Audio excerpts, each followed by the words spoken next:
सो आज की क्लास में हम बात करेंगे कि ऑक्सीडेशन क्या होता है, रिडक्शन क्या होता है और रेडॉक्स रिएक्शन क्या होता है। ऑक्सीडेशन को हिंदी में बोलते हैं ऑक्सीकरण, ठीक है, ऑक्सीकरण बोलते हैं। रिडक्शन को बोलते हैं अपचयन और रेडॉक्स रिएक्शन को बोलते हैं अपचयोपचय अभिक्रिया। अपचयोपचय अभिक्रिया, ठीक है, अपचयोपचय अभिक्रिया रेडॉक्स रिएक्शन को बोलते हैं, ठीक है। अब हम आते हैं अगले पॉइंट पे। तो स्टार्ट करने से पहले हम यहाँ पे कुछ बेसिक बातों को समझेंगे और जानेंगे, ठीक है। बेसिक बातों को हमको समझना बहुत जरूरी है। जैसे फॉर एग्जांपल कोई भी अगर आयन है या कोई भी एटम है, ठीक है, या कोई मॉलिक्यूल है कोई भी, अगर इनसे कोई भी, अगर इनसे सपोज मान लो मैंने एक एग्जांपल लिया कि ए है, अगर इससे एक यूनिट इलेक्ट्रॉन जुड़ता है तो इसके ऊपर एक ही माइनस चार्ज आएगा। मान लो बी है, बी से दो इलेक्ट्रॉन जुड़ा, अगर बी से दो इलेक्ट्रॉन जुड़ता है अगर, तो बी के ऊपर दो नेगेटिव चार्ज आएगा, ठीक है। सी से मान लो तीन इलेक्ट्रॉन जुड़ता है तो सी के ऊपर कितना नेगेटिव चार्ज आएगा, बताइएगा, तीन नेगेटिव चार्ज आएगा। तो ये बात आपको समझनी है कि जब भी किसी आयन, एटम या मॉलिक्यूल से जितने यूनिट इलेक्ट्रॉन जुड़ते हैं उसके ऊपर उतना ही यूनिट नेगेटिव चार्ज आता है। फॉर एग्जांपल अगर आपको देखना है, जैसे क्लोरीन होता है, अगर क्लोरीन से एक इलेक्ट्रॉन जुड़ जाता है तो क्लोरीन के ऊपर कितना नेगेटिव चार्ज आता है, Cl माइनस एक, यहाँ पे एक नेगेटिव चार्ज आता है।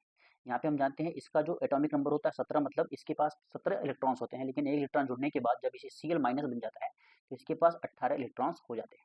आई होप आपको समझ में आया होगा। ऑन द अदर हैंड अगर हम बात करें, ऑन द अदर हैंड हम अगर बात करें तो दूसरे केस में क्या होता है, ये तो इलेक्ट्रॉन जुड़ने की बात हो गई। अगर इलेक्ट्रॉन निकलता है तो क्या होता है, जैसे फॉर एग्जाम्पल कोई एलिमेंट हम ए लेते हैं, अगर ए से यहाँ पे एक इलेक्ट्रॉन निकल जाता है तो इसके ऊपर, यहाँ वहाँ पे जुड़ने की बात होगी, यहाँ पे निकलने की बात होगी, तो उसके ऊपर उतना ही यूनिट प्लस चार्ज आएगा। सॉरी, यहाँ पे हम ए लेंगे, ये ए है, ठीक है। मान लो बी है, बी से अगर दो इलेक्ट्रॉन निकल जाते हैं तो उसके ऊपर कितना पॉजिटिव चार्ज आएगा, उसके ऊपर दो ही पॉजिटिव चार्ज आएगा। तीसरा आप बताइएगा, सी से अगर तीन इलेक्ट्रॉन निकल जाते हैं मान लो, तो सी के ऊपर कितना पॉजिटिव चार्ज आएगा, सी के ऊपर तीन पॉजिटिव चार्ज आएगा। अगर इसका रियल एग्जांपल लेना है तो आप जैसे सोडियम को ले सकते हो। सोडियम से अगर एक इलेक्ट्रॉन निकल जाता है तो सोडियम के ऊपर कितना पॉजिटिव चार्ज आता है, तो सोडियम के ऊपर एक पॉजिटिव चार्ज आता है। यहाँ पे सोडियम के पास 11 इलेक्ट्रॉन थे, लेकिन यहाँ पे सोडियम के पास 10 इलेक्ट्रॉन बचे हुए हैं। आई होप आपको समझ में आया होगा। ये बेसिक बात है, आपको पता होना चाहिए। कहने का मतलब है जितना यूनिट इलेक्ट्रॉन किसी भी आयन, मॉलिक्यूल या एटम से बाहर जाता है, निकलता है, उसके ऊपर उतना ही यूनिट यहाँ पे क्या आता है, पॉजिटिव चार्ज आता है, पॉजिटिव चार्ज आता है। जबकि जितना यूनिट इलेक्ट्रॉन अगर उसमें जुड़ता है तो उसके ऊपर नेगेटिव चार्ज आता है। ये बेसिक बात आपको पता होनी चाहिए। अब हम आगे बढ़ते हैं। आगे बढ़ने से सबसे पहले हम देखेंगे यहाँ पे कि ऑक्सीडेशन क्या होता है। हम यहाँ पे कॉम्पेरेटिवली यहाँ पे पढ़ेंगे, मतलब कंपैरिजन करके पढ़ेंगे, तुलनात्मक रूप से हम अध्ययन करने पे हमको ज़्यादा चीज़ें याद होती हैं। सबसे पहले हम देखेंगे ऑक्सीकरण। ऑक्सीकरण और अपचयन समझने के लिए केवल तीन ही बातों को हमको ध्यान रखना चाहिए, क्योंकि यहाँ पे हम 10th लेवल का है तो हमको यहाँ पे उतना ज़्यादा जानने की जरूरत है नहीं, ठीक है। ऑक्सीकरण में तीन चीज़ें हमको पता होनी चाहिए। ऑक्सीकरण में सबसे पहला होता है लॉस ऑफ इलेक्ट्रॉन्स, मतलब इलेक्ट्रॉन यहाँ पे क्या होते हैं, इलेक्ट्रॉन का लॉस होता है, ठीक है। अगर किसी एटम से, किसी मॉलिक्यूल से अगर इलेक्ट्रॉन का लॉस होता है तो उस केस में वो, उसका क्या होगा, उसका ऑक्सीकरण होगा। दूसरे केस में गेन ऑफ ऑक्सीजन, मतलब ऑक्सीजन का जुड़ना या ऑक्सीजन की वृद्धि आप बोल सकते हो। अगर किसी भी पदार्थ में ऑक्सीजन की वृद्धि हो जाती है तो उस केस में भी उसका क्या होता है, ऑक्सीकरण होता है। इसके ऑन द अदर हैंड आप देखें, जस्ट इसका उल्टा अगर आप देखेंगे तो अपचयन होता है। यहाँ पे देखो लॉस ऑफ इलेक्ट्रॉन था, जबकि यहाँ पे गेन ऑफ इलेक्ट्रॉन है। यहाँ पे गेन ऑफ ऑक्सीजन था, यहाँ पे लॉस ऑफ ऑक्सीजन है। एक केस और भी होता है, मैं आपको बता देता हूँ। तीसरा वाला क्या हमको पढ़ना पड़ता है, तीसरा वाला हमारा होता है कि जो है ये है, यहाँ पे जो, यहाँ पे हमने क्या पढ़ लिखा था, ऑक्सीडेशन लिखा था ना, मतलब ऑक्सीकरण, यहाँ पे हमने ऑक्सीडेशन लिखा था, ठीक है। तो यहाँ पे लॉस ऑफ हाइड्रोजन होता है और यहाँ पे क्या होता है, गेन ऑफ हाइड्रोजन होता है, ठीक है। मतलब यहाँ पे हाइड्रोजन का ह्रास होता है जबकि यहाँ पे हाइड्रोजन का वृद्धि होता है, ठीक है। एग्जाम्पल के थ्रू हम आप डिटेल में समझते हैं। आपको तीनों केसेस अगर याद हैं तो आप कभी दिक्कत नहीं आने वाली है ऑक्सीकरण और अपचयन में, ठीक है। देखिए लॉस ऑफ इलेक्ट्रॉन, जैसे मैंने आपको अभी बताया कि जैसे सोडियम होता है, सोडियम से अगर एक इलेक्ट्रॉन निकल जाता है तो इसके ऊपर कितना पॉजिटिव चार्ज आता है, एक पॉजिटिव चार्ज आ जाता है। तो सोडियम से एक इलेक्ट्रॉन बाहर हो गया, अभी 10 इलेक्ट्रॉन बचे, तो सोडियम का क्या हुआ, सोडियम का ऑक्सीकरण हुआ। क्या हुआ, सोडियम का ऑक्सीकरण हुआ, ठीक है। ऐसे ही अगर हम दूसरा केस देखें, गेन ऑफ ऑक्सीजन, अगर किसी पदार्थ में ऑक्सीजन जुड़ जाता है या ऑक्सीजन की वृद्धि हो जाती है तब उस पदार्थ का ऑक्सीकरण होता है। फॉर एग्जाम्पल कार्बन है, कार्बन में अगर ऑक्सीजन जुड़ जाता है तो ये CO2 बन जाता है। इसका मतलब कार्बन में क्या जुड़ा, ऑक्सीजन जुड़ा, ऑक्सीजन की वृद्धि हो गई। तो जब ऑक्सीजन की वृद्धि होती है उस केस में भी कार्बन का क्या हुआ, यहाँ पे कार्बन का ऑक्सीकरण हुआ। ऐसे अगर हम देखें तो जो कॉपर है, कॉपर में ऑक्सीजन जुड़ता है तो ये क्या बन जाता है, CuO बन जाता है। तो कॉपर का क्या हुआ यहाँ पे, ऑक्सीकरण हुआ। ऐसे आप देखोगे तो आयरन से ऑक्सीजन जुड़ के फेरिक ऑक्साइड बन जाता है। तो जिस भी पदार्थ से ऑक्सीजन जुड़ता है तो उस पदार्थ का ऑक्सीकरण या ऑक्सीडेशन होता है। इन तीनों एग्जाम्पल से आप समझ सकते हो। ऐसे ही जस्ट एकदम अपोजिट आप बोल सकते हो, अपचयन होता है। अपचयन में अगर हम देखेंगे तो जब हमने अपनी पहला केस आपको पहले ही समझा चुका हूँ मैं कि जब किसी पदार्थ से इलेक्ट्रॉन जुड़ता है तो जितना यूनिट इलेक्ट्रॉन जुड़ता है उसके ऊपर उतना ही यूनिट नेगेटिव चला जाता है। यहाँ पे देखिए क्लोरीन के पास 17 इलेक्ट्रॉन होते हैं, लेकिन एक इलेक्ट्रॉन जुड़ने की वजह से इस पर कितने इलेक्ट्रॉन हो गए, 18 इलेक्ट्रॉन इसमें हो गए हैं। तो जब इलेक्ट्रॉन का गेन होता है या इलेक्ट्रॉन की वृद्धि होती है या इलेक्ट्रॉन जुड़ता है तो उस पदार्थ का क्या होता है, उस पदार्थ का अपचयन होता है, रिडक्शन होता है। दूसरा केस यहाँ पे लॉस ऑफ ऑक्सीजन, मतलब अगर किसी पदार्थ से ऑक्सीजन का ह्रास होता है, ऑक्सीजन की यहाँ पे लॉस होती है तो उस पदार्थ का यहाँ पे अपचयन होता है, रिडक्शन होता है। फॉर एग्जाम्पल देखिए CuO प्लस H2, यहाँ पे Cu और H2 बन गया। तो देखिए जो CuO था इसमें से अगर आप देखेंगे तो रिएक्शन के बाद कॉपर में से ये क्यूप्रिक ऑक्साइड में से या बोल सकते हो आप क्यूप्रस ऑक्साइड में से जब ऑक्सीजन निकल गया, ऑक्सीजन क्या हुआ, लॉस ऑफ ऑक्सीजन। इस पदार्थ में से देखिए, इस पदार्थ से जब यहाँ पे देखिए आप, यहाँ से ऑक्सीजन बाहर हो गया, ऑक्सीजन बाहर हो किससे जुड़ गया, हाइड्रोजन से जुड़ गया, जिससे ये H2O बना लिया। तब यहाँ पे किसका यहाँ पे रिडक्शन हुआ है, तो CuO मतलब क्यूप्रस ऑक्साइड का यहाँ पे अपचयन हुआ है, मतलब रिडक्शन हुआ है। ठीक है। ऐसे ही दूसरा एग्जांपल भी आप देख सकते हो यहाँ पे, ये था अपना फेरिक ऑक्साइड। फेरिक ऑक्साइड जब कार्बन से रिएक्शन करता है तो देखिए इस फेरिक ऑक्साइड में से ऑक्सीजन बाहर हो गया तो क्या बचा, आयरन बचता है, और ऑक्सीजन जाके किससे जुड़ गया, कार्बन से जुड़ गया। तो आप बोल सकते हो कि Fe2O3 मतलब फेरिक ऑक्साइड का क्या हुआ है, फेरिक ऑक्साइड का यहाँ पे रिडक्शन हुआ है, जबकि कार्बन का क्या हुआ है, क्योंकि कार्बन से ऑक्सीजन जुड़ा है। और अभी हमने देखा था जब गेन ऑफ ऑक्सीजन होता है, मतलब किसी पदार्थ से ऑक्सीजन जुड़ता है तो उसका ऑक्सीकरण होता है। मतलब कार्बन का तो यहाँ पे क्या हो रहा है, कार्बन का ऑक्सीकरण हो रहा है, लेकिन फेरिक ऑक्साइड का यहाँ पे क्या हो रहा है, वो अपचयन हो रहा है, मतलब रिडक्शन हो रहा है। ठीक है। तो ये दो केस हो गए। एक केस और है, उसको भी समझ लेंगे तो हमको पूरा एक कंप्लीट ऑक्सीडेशन एंड रिडक्शन समझ में आ जाएगा। आगे लेते हैं यहाँ पे। नेक्स्ट यहाँ पे है तीसरा केस, मैंने बताया कि अगर ऑक्सीडेशन, यहाँ पे मैं फिर से लिख देता हूँ कि ऑक्सीडेशन, यहाँ पे ऑक्सीडेशन मतलब ऑक्सीकरण की बात करते हैं हम यहाँ पे, और यहाँ पे हम रिडक्शन की बात करते हैं, मतलब यहाँ पे हम अपचयन की बात करते हैं। ठीक है। अगर लॉस ऑफ हाइड्रोजन हो जाता है, मतलब किसी पदार्थ से अगर हाइड्रोजन निकल जाता है, हाइड्रोजन का ह्रास हो जाता है, तो उस पदार्थ का क्या हो गया, ऑक्सीडेशन हो गया, मतलब ऑक्सीकरण हो गया। जैसे हाइड्रोजन जो होता है N2H4 से देखिए यहाँ पे हाइड्रोजन निकल के क्या क्या बचा, केवल नाइट्रोजन ही बचा, हाइड्रोजन बाहर हो गया। तो जो हाइड्रोजन था इसका क्या हो गया, इसका यहाँ पे ऑक्सीडेशन हो गया। फॉर एग्जाम्पल यहाँ पे आप देख सकते हो H2S, ठीक है, H2S प्लस Cl2। तो यहाँ पे क्या हुआ देखिए, H2S प्लस Cl2 अगर हम देखेंगे तो H2S में से हाइड्रोजन बाहर हो गया तो बचा क्या, सल्फर बचा, और जो H2 था वो किससे जुड़ गया, Cl2 से जुड़ गया। ठीक है। H2S में से H2 निकला, मतलब हाइड्रोजन का लॉस हुआ, और इस कंडीशन में H2S का क्या हुआ है, ऑक्सीडेशन हुआ है, मतलब ऑक्सीकरण हुआ है। ठीक है। ये तीसरा एग्जाम्पल था। ठीक है, उसका जिसमें हमने आपको समझाया था रिडक्शन के बारे में।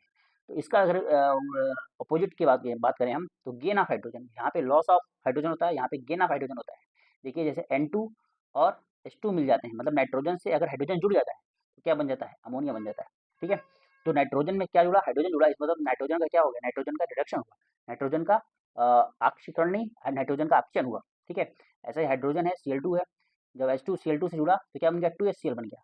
तो यहाँ पे क्या हुआ, हाइड्रोजन जुड़ा किससे जुड़ा, Cl2 से, तो क्लोरीन का क्या हो गया, क्लोरीन का रिडक्शन हुआ, मतलब अपचयन हुआ। ठीक है। आई थिंक आपको समझ में आया होगा कि यहाँ पे ऑक्सीडेशन और रिडक्शन क्या होता है। तीनों केसेस एक बार मैं फिर से आपको समराइज करता हूँ कि क्या क्या बातें आपको याद रखनी है। ठीक है। किसका किसका गेन होता है, किसका किसका लॉस होता है, आपको पता होना चाहिए। जैसे ऑक्सीकरण में क्या होता है, ऑक्सीडेशन में क्या होता है, ऑक्सीडेशन में आप देखोगे तो गेन जो होता है वो एक चीज़ का गेन होता है, किसका, ऑक्सीजन का गेन होता है, ऑक्सीजन का गेन होता है। जबकि इलेक्ट्रॉन का और हाइड्रोजन का, इलेक्ट्रॉन और हाइड्रोजन का लॉस होता है किसमें, ऑक्सीकरण में। ठीक है। ऐसे आपको याद रखना है। ठीक है। एग्जाम्पल आपको ऑटोमेटिक याद हो जाएंगे, लेकिन ये तीन बातें आपको पता होनी चाहिए कि ऑक्सीकरण में जो लॉस होता है इलेक्ट्रॉन का, जबकि गेन होता है ऑक्सीजन का, और हाइड्रोजन का भी यहाँ पे क्या होता है, लॉस होता है। ऑन द अदर हैंड अगर हम देखें रिडक्शन के बारे में बात करें अगर हम, तो रिडक्शन में क्या होता है, रिडक्शन में केवल यहाँ पे दो चीज़ का गेन होता है और एक चीज़ का लॉस होता है।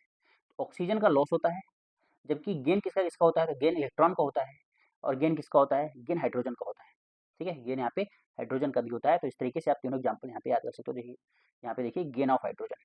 तो ये तीन तीन केसेस आपको पता होना चाहिए, ताकि आपको डिटेल में ऑक्सीडेशन और रिडक्शन के बारे में कभी भी दिक्कत ना आए। अब हम आगे बात करते हैं यहाँ पे। देखिए कुछ और भी बातें मैंने यहाँ पे ली है, वही ऑक्सीडेशन लिखा हुआ है। तो ऑक्सीडेशन क्या होता है, तो ऑक्सीडेशन में क्या होता है, लॉस ऑफ इलेक्ट्रॉन होता है, किसी भी एटम से, आयन से, या मॉलिक्यूल से। तो यहाँ पे आप देखिए NaCl Na plus Cl minus, अगर आप यहाँ देखेंगे Na प्लस हो गया, Na प्लस का मतलब मैंने बताया था ना, आपको उल्टा भी समझना है कि Na प्लस हुआ है, अगर किसी के ऊपर पॉजिटिव चार्ज लगा हुआ है तो जितना यूनिट पॉजिटिव चार्ज लगा हुआ है इसका मतलब उसमें से उतना ही इलेक्ट्रॉन निकल गया है या उतने ही इलेक्ट्रॉन का ह्रास हो गया है। इसका मतलब एक पॉजिटिव चार्ज लिखा हुआ है, इसका मतलब यहाँ पे अगर 11 इलेक्ट्रॉन थे तो यहाँ पे कितने इलेक्ट्रॉन बचे हैं, 10 इलेक्ट्रॉन बचे हैं।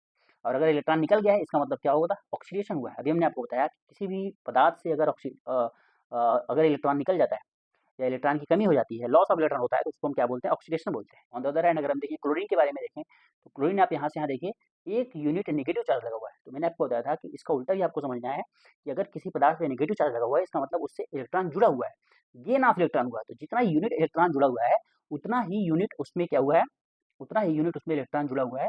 जितना मतलब आप समझ सकते हो जितना यूनिट उस पर निगेटिव चार्ज लगा हुआ है उतना ही यूनिट उसमें इलेक्ट्रॉन जुड़ा हुआ है। सॉरी, समझ में आ गया होगा आई थिंक आपको। तो यहाँ पे आप जानते हो क्लोरीन में कितने इलेक्ट्रॉन होते हैं, तो 17 इलेक्ट्रॉन होते हैं। जबकि यहाँ पे आप देखोगे तो क्लोरीन के पास कितने इलेक्ट्रॉन्स हैं, ये क्लोरीन नहीं है, इसको बोलेंगे क्लोरीन आयन। ठीक है, क्लोरीन आयन बोलते हैं, जैसे सोडियम नहीं बोलेंगे, सोडियम आयन बोलेंगे। तो ऑक्सीडेशन वही बात है, मैंने आपको समझा दिया, ये थोड़ा सा एग्जाम्पल था, आपको समझ में आ गया। अब ऑक्सीडेशन के बारे में मैंने आपको बताया था कि कोई पदार्थ ए है कोई बी है, ठीक है, तो यहाँ पे क्या होगा, ए का ए में से इलेक्ट्रॉन अगर निकल जाएगा मतलब लॉस हो जाएगा तो उसके ऊपर पॉजिटिव चार्ज आएगा, और जिसमें इलेक्ट्रॉन गेन होता है उसके ऊपर नेगेटिव चार्ज हो जाता है। ठीक है, इस तरीके से ऑक्सीडेशन और रिडक्शन दोनों आप यहाँ पे समझ सकते हो। आगे चलते हैं यार, और जो फाइनली हम समझते हैं कि रेडॉक्स रिएक्शन क्या होता है, या इसी को हम अपचयोपचय अभिक्रिया भी बोलते हैं। तो देखिए अगर इससे आप समझ पाएँ थोड़ा सा, ये जो मैंने लिया है यहाँ पे आप देख सकते हो यहाँ पे कि देखिए रेड रेड मतलब होता है रिडक्शन, और ऑक्स ऑक्स मतलब होता है ऑक्सीडेशन। मतलब ऐसी रिएक्शन या आप बोल सकते हो ऐसी अभिक्रिया जिसमें ऑक्सीडेशन और रिडक्शन दोनों साथ साथ होता है साइमल्टेनियसली। अगर रिडक्शन और ऑक्सीडेशन दोनों प्रक्रियाएं साथ में होती हैं तो उसको हम अपचयोपचय क्रिया या रिडॉक्स अभिक्रिया बोलते हैं। ठीक है, तो ये चीज़ें हो गई। देखिए इसका एग्जांपल हम देखेंगे, आई थिंक रिडॉक्स अभिक्रिया आपको समझ में आएगा। आपको लिखना क्या है, अगर एग्जाम में आता है तो आपको लिखना है कि रिडॉक्स रिएक्शन क्या होता है। रिडॉक्स रिएक्शन ऐसी रिएक्शन होती है, ऐसी क्रिया होती है जिसमें अपचयन और ऑक्सीकरण दोनों साथ साथ होती है, उसको हम अपचयोपचय या रिडॉक्स रिएक्शन बोलते हैं। ठीक है, तो जैसे एग्जाम्पल के थ्रू हम समझ लेते हैं यहाँ पे, जैसे देखिए ferric oxide plus 3 carbon monoxide, तो यहाँ पे देखिए यहाँ बनता क्या है, आयरन और 3 CO2 बनता है। तो अब देखिए जो फेरिक ऑक्साइड था, फेरिक ऑक्साइड से आप देखिए ऑक्सीजन क्या हो गया, बाहर हो गया है। यहाँ पे आयरन अकेला बचा है, ऑक्सीजन बाहर हो गया। ऑक्सीजन का निकलना क्या होता है, रिडक्शन होता है। तो मैंने आपको भी बताया था। वैसे यहाँ पे देखो 3 कार्बन मोनोऑक्साइड था, इससे जो यहाँ पे ऑक्सीजन निकला, ये वाला ऑक्सीजन जा करके यहाँ पे किससे जुड़ गया, जो फेरिक ऑक्साइड से ऑक्सीजन निकला वो जाकर के कार्बन मोनोऑक्साइड में जुड़ गया। मतलब ऑक्सीजन इससे जुड़ा है, इस पदार्थ से ऑक्सीजन जुड़ा है, इसका मतलब जिससे ऑक्सीजन जुड़ता है उसको हम क्या बोलते हैं, ऑक्सीडेशन बोलते हैं। तो इस रिएक्शन में अगर आप देख रहे हो तो रिडक्शन भी हो रहा है और ऑक्सीडेशन भी हो रहा है। और ऑक्सीडेशन रिडक्शन ऐसी अभिक्रिया जिसमें ऑक्सीडेशन और रिडक्शन दोनों साथ में होता है उसको हम क्या बोलते हैं, रिडॉक्स रिएक्शन बोलते हैं, या अपचयोपचय क्रिया बोलते हैं। ठीक है, ये दूसरा एग्जाम्पल है हमारा। आप यहाँ पे यहाँ से भी समझ सकते हो, यहाँ पे इलेक्ट्रॉन के थ्रू हुआ है, आप देखोगे Cu2 प्लस है। इसका मतलब क्या है, यहाँ से 2 इलेक्ट्रॉन पहले इसका लॉस हो गया था लेकिन ये Cu बन गया है। Cu बन गया, इसका मतलब क्या है कि यहाँ पे 2 इलेक्ट्रॉन इसमें जुड़ गया है। इलेक्ट्रॉन का जुड़ना क्या होता है, रिडक्शन होता है। मैंने आपको बताया था ना, अपचयन होता है। और देखिए Mg है यहाँ पे, इसका मतलब इसमें 12 इलेक्ट्रॉन होंगे। और अगर इलेक्ट्रॉन Mg यहाँ, और यहाँ पे क्या हो गया है, मैग्नीशियम आयन हो गया। Mg2 प्लस मतलब 2 इलेक्ट्रॉन निकल गया है। इलेक्ट्रॉन का निकलना या लॉस ऑफ इलेक्ट्रॉन क्या कहलाता है, ऑक्सीडेशन कहलाता है। तो यहाँ भी आप देखिए इलेक्ट्रॉन इससे क्या हो रहा है, इलेक्ट्रॉन जुड़ रहा है, जबकि मैग्नीशियम से इलेक्ट्रॉन निकल रहा है। मतलब दोनों यहाँ पे ऑक्सीडेशन और रिडक्शन दोनों हो रहे हैं, इस वजह से ये क्या हो जाएगा, ये अपना रेडॉक्स रिएक्शन हो जाएगा। ठीक है, तो यहाँ पे आप इसके भी थ्रू समझ सकते हो। आप यहाँ पे दोनों पहले क्या होते हैं, न्यूट्रल होते हैं। ए ने यहाँ पे इलेक्ट्रॉन बी को दे दिया। ठीक है, तो इस तरीके से आप देखोगे कि ए के ऊपर पॉजिटिव चार्ज आ जाता है क्योंकि इसने इलेक्ट्रॉन दिया है। जो इलेक्ट्रॉन देता है उसके ऊपर पॉजिटिव चार्ज आता है, जो इलेक्ट्रॉन लेता है उसके ऊपर नेगेटिव चार्ज आ जाता है। तो इलेक्ट्रॉन ये दिया है तो ए के ऊपर क्या आ जाएगा, पॉजिटिव चार्ज। और लॉस ऑफ इलेक्ट्रॉन हुआ है, इसका मतलब ऑक्सीडेशन हुआ है। और जो इलेक्ट्रॉन लेता है उसके ऊपर नेगेटिव चार्ज आता है, मतलब इलेक्ट्रॉन लेने पर नेगेटिव चार्ज। तो गेन ऑफ इलेक्ट्रॉन हुआ है, इसका मतलब इसका रिडक्शन हुआ है। यहाँ से भी आप समझ सकते हो। तो ये था टोटल, आई थिंक आपको समझ में आया होगा। अगर समझ में आया हो तो वीडियो को ज़्यादा से ज़्यादा शेयर करिएगा। तब तक के लिए thank you for watching this video.